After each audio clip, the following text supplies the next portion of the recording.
মেদিনীপুর মেডিকেলে অন্তঃসত্ত্বার মৃত্যু তদন্ত কমিটি গঠন রাজ্য স্বাস্থ্য দফতরের। হাসপাতালে স্বাস্থ্য দফতরের প্রতিনিধি দল আরো বিস্তারিত জানাতে পারবেন সহকর্মী শোভন রয়েছেন সঙ্গে। শোভন, দেখো, গতকাল ঘটনাটি ঘটেছে এখানে মেদিনীপুর মেডিকেল কলেজ হাসপাতালের বিরুদ্ধে অন্তঃসত্ত্বার চিকিৎসায় গাফিলতির ফলে অন্তঃসত্ত্বার মৃত্যুর অভিযোগ উঠেছে এবং পরিবারের তরফে কিন্তু আজ সকাল থেকেই অভিযোগ জানানো হয়, বারে বারে জেলা স্বাস্থ্য দপ্তরে অভিযোগ জানানো হয় এবং সেই অভিযোগের ভিত্তিতে কিন্তু রাজ্য স্বাস্থ্য দপ্তরের বিষয়টি জানানো হয় এবং রাজ্য স্বাস্থ্য দপ্তরের তরফে তদন্ত কমিটি গঠন করা হয়। 3 সদস্যের তদন্ত কমিটি আজ মেদিনীপুর মেডিকেল কলেজ হাসপাতালে এসে তদন্ত করে যান এবং তদন্ত কমিটির তরফে যেটা জানানো হয়েছে যে তারা বিষয়টি খতিয়ে দেখেছেন এবং যারা যারা ওই সময় ডিউটিতে ছিলেন, যেসব চিকিৎসকেরা ছিলেন এবং কোন কোন ওষুধ তাকে প্রয়োগ করা হয়েছে, ভর্তির যে প্রোটোকল রয়েছে সেই প্রোটোকল ঠিকঠাক মানা হয়েছে কিনা সেই সমস্ত কিছুই খতিয়ে দেখা হচ্ছে এবং বিষয়টি অতি তৎপরতার সঙ্গে কিন্তু তারা দেখছেন এবং পুরো ব্যাপারটি তারা কিন্তু রাজ্য স্বাস্থ্য দপ্তরে জানাবেন লিখিত আকারে।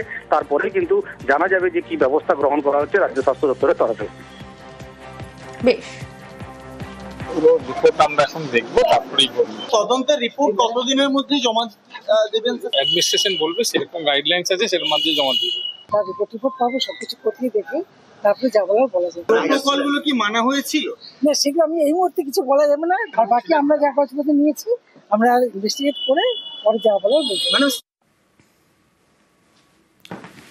বর্ষা বিদায় নিতে ঘূর্ণিঝড়ের আশঙ্কা। অক্টোবর মাসে আন্দামান উপকূল সংলগ্ন বঙ্গোপসাগরে নিম্নচাপ তৈরির সম্ভাবনা, আর এই নিম্নচাপ পরিণত হতে পারে ঘূর্ণিঝড়ে।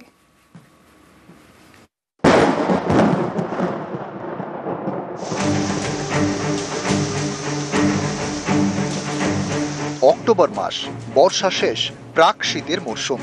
এই সময়টাকে সাইক্লোন সিজন বলা হয়। সাইক্লোন সিজনে ঘূর্ণিঝড়ের আশঙ্কা। এর আগে অক্টোবরে পশ্চিমবঙ্গ উপকূলে আছড়ে পড়েছে বেশ কয়েকটি ঘূর্ণিঝড়।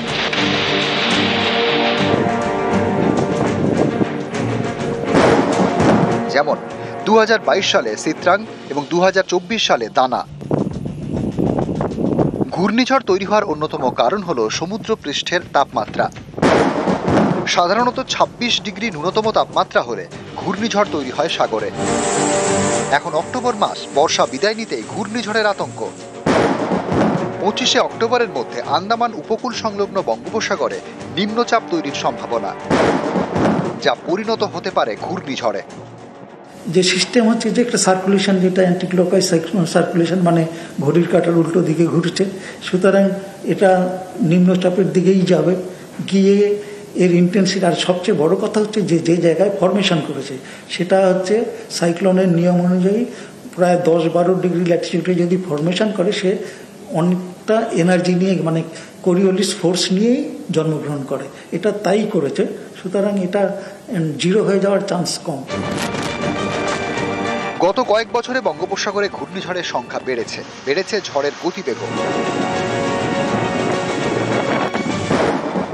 2009 সালে আছড়ে পড়ে আয়লা। ঘূর্ণিঝড়ের গতিবেগ ছিল ঘন্টায় 120 কিলোমিটার। 2019 সালের মে মাসে আছড়ে পড়ে ফণী, ঘন্টায় প্রায় 280 কিলোমিটার বেগে ঝড়। 2020 সালের মে মাসে আমফান, গতিবেগ ছিল ঘন্টায় 260 কিলোমিটার। বর্ষা শেষ, ঘূর্ণিঝড়ের মরশুম শুরু হয়েছে। আতঙ্ক বাড়ছে, আশঙ্কা বাড়ছে।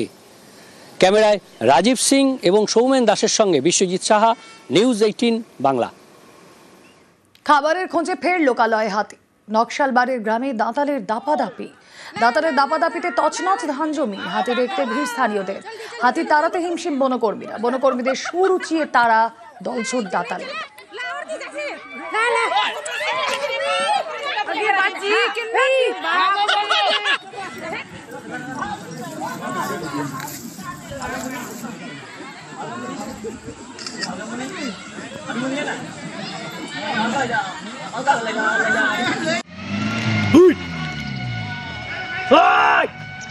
চলি চলি চল চল চল চল।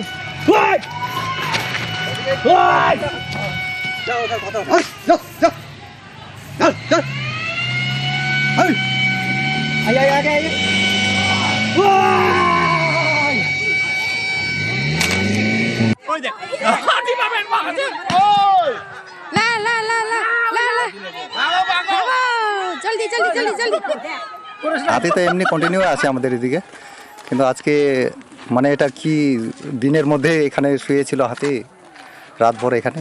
চিন্তা হচ্ছে কোথাও আপনাদের? চিন্তা হবে না, বাচ্চা কাচ্চারা বাইরে আছে, এইদিকে ওদিক ঘুরতেছে, আবার হাতি এখানে আছে, चिंता হবে না। हम लोग रिक्वेस्ट करते हैं कि फॉरेस्ट गार्ड से कि एक गाड़ी इधर पे ड्यूटी देना चाहिए, क्योंकि ये एरिया ऐसा एरिया है कि हाथी लगातार आता है, तो लगातार आने की वजह से कितना डेथ भी हो गया है, आप लोग सब जानते ही होंगे, तो इसलिए इधर पे एक गाड़ी देने से बहुत अच्छा होता है। जो आज दुर्घटना होते होते बच गया, तो इसके लिए हम लोग का ग्रामीण क्षेत्र पूरा चिंतित है कि मतलब इससे किससे निजात पाए। और फॉरेस्ट वालों को ये हम लोग चाहते हैं कि शाम के समय में यहाँ पर ड्यूटी होने से अच्छा है, लेकिन इन लोग भी हम लोग का बात सुनने के लिए नहीं मान रहे हैं। तो इसके लिए आने वाला समय हो सकता है तो हम लोग इसके विरोध में भी हम लोग आवाज़ उठाएंगे।